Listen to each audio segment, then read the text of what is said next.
America Israel தாக்குதல்களை தொடர்ந்து ஈரானில் சிக்கியிருந்த பாகிஸ்தான் நாட்டை சேர்ந்தவர்கள் பத்திரமாக மீட்கப்பட்டு குவைட்டா பேருந்து நிலையத்திற்கு வந்தடைந்தனர்.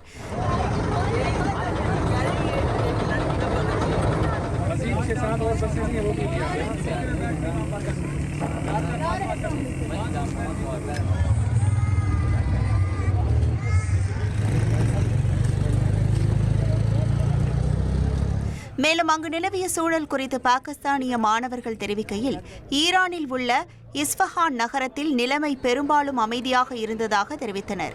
தொடர்ந்து பாகிஸ்தான் துணை பிரதமர் இஷக் தார் தெரிவிக்கையில், 46 மாணவர்கள் உட்பட 792 பாகிஸ்தானியர்கள் டப்டான் மற்றும் குவாடர் எல்லை வழியாக மீட்கப்பட்டதாக கூறினார். 1,27,00,000 மனங்களை வென்ற தந்தி டிவி யூடியூப் சேனல். தவிர்க்க முடியாத தம்ப்நெயில்ஸ், கலக்கலான கான்டென்ட்ஸ். நீங்களும் இந்த குடும்பத்தில் இணைய இப்பவே சப்ஸ்கிரைப் பண்ணுங்க.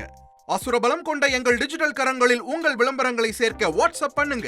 8939888838. Email advtthanditv@dttv.in.